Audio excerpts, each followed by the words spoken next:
Aujourd'hui, une astuce hyper simple dans Photoshop pour changer une couleur, peu importe la couleur que c'est, même s'il s'agit d'une couleur qui ne se trouve pas dans le calque de réglage de teinte et saturation.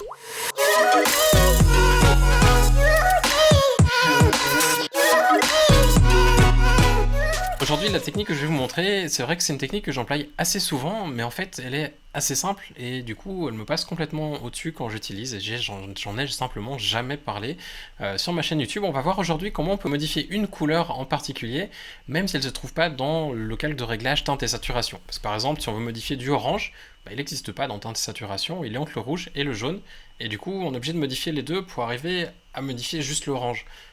C'est un petit peu pas très pratique parce que des fois on veut modifier juste l'orange sans toucher le jaune ni le rouge. Je vais donc vous montrer comment on peut faire pour modifier une couleur telle que l'orange ou par exemple du violet aussi assez facilement à l'aide d'un calque de teinte saturation. On passe sur mon écran et comme ça je vous montre comment on peut faire tout ça. On va donc commencer par se rendre simplement dans Réglages pour créer un calque de teinte et saturation. Jusque là rien de très particulier, on va cliquer sur notre calque de manière à avoir les propriétés. Ce que l'on va faire, c'est sélectionner un canal en fait ici, pas le global, mais plutôt un autre qu'on va pas utiliser pour le réglage que l'on souhaite faire. Par exemple, dans mon cas, j'aimerais changer le violet de couleur, j'ai pas envie de le garder violet, je vais le changer et ce que je vais faire, c'est simplement prendre du jaune ou du rouge ici, passer un des deux canaux que je vais pas forcément employer pour faire cet ajustement là. Il toucherait la peau et c'est pas forcément ça que j'ai envie de toucher. Prenons donc le jaune. On voit qu'on est assez loin de la zone du magenta bleu que l'on a qui fait du violet. Et ensuite, on va cliquer sur notre petite pipette, donc outil pipette qui se trouve dans le panneau propriété teinte et saturation. Je vais ensuite me rendre dans taille et sélectionner une zone entre moyenne 3, 5 et 11 selon la résolution de mon fichier. Ici, je vais prendre du 11, j'ai une résolution assez élevée et je peux me permettre de faire cela. Je vais cliquer sur la zone que je souhaite modifier, donc ici sur du violet. Et on voit que ça va me faire en fait quelque chose qui s'appelle magenta. Alors jusque là vous allez vous dire mais ça a simplement changé le canal et passé sur magenta. Eh bien non, en fait ça a créé un deuxième magenta. Ce qui était avant jaune s'appelle maintenant magenta, et ce qui était avant magenta s'appelle magenta 2 parce qu'il se retrouve simplement après le premier magenta que l'on vient de créer. Et si je clique sur magenta 2, on voit qu'effectivement c'est pas tout à fait le même. Ce que l'on va pouvoir même faire par la suite, c'est ajuster un petit peu la sélection que l'on fait. Je vais booster la saturation au maximum pour voir ce qui est changé, et on voit que c'est déjà pas trop mal ce qui est sélectionné. Je vais rajouter ici un petit peu la partie qui se trouve plus dans le bleu, plus dans les violets foncés, parce que j'ai aussi envie qu'elle soit changée quand je vais faire mes ajustements. Si vous voulez ajuster uniquement la plage entière, vous pouvez cliquer sur le petit curseur qui se trouve droit.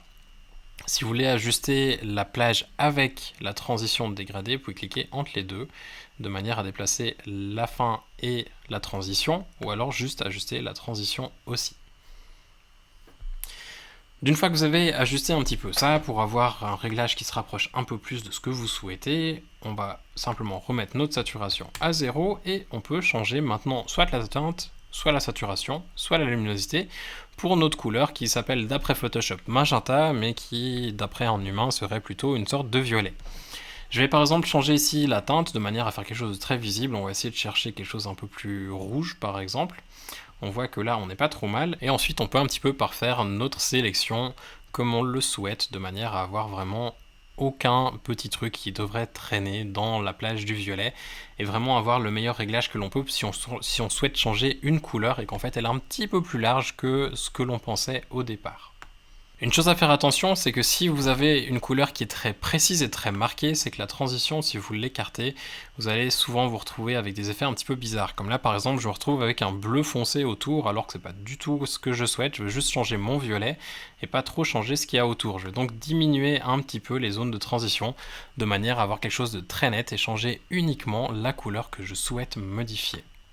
Ça c'était donc avant et ça c'est après, et on voit qu'effectivement notre violet il a changé de couleur et qu'on n'a rien touché du tout d'autre que le violet. C'est donc un moyen hyper simple de changer juste une couleur en particulier, même si elle n'est pas par défaut dans le calque de réglage teinte et saturation. Vous pouvez d'ailleurs, même pour une couleur qui existe déjà, rechanger un petit peu la sélection que Photoshop fait pour vous et l'avoir un petit peu plus précise, soit à l'aide des pipettes, soit à l'aide des curseurs, comme vous le souhaitez. J'espère que cette technique vous aidera pour retoucher. C'est vrai que pour changer les couleurs, il y a pas mal de méthodes. C'en est une qui est assez pratique et qui est surtout hyper facile et très rapide à employer. Si vous avez bien aimé cette vidéo, n'oubliez pas de laisser un petit pouce vers le haut, aussi un petit commentaire si vous le voulez. Et puis si vous n'êtes pas encore abonné, n'oubliez pas de vous abonner à la chaîne, comme ça vous serez informé dès que les prochaines vidéos sortiront. En attendant, je vous souhaite de passer une excellente journée et à bientôt.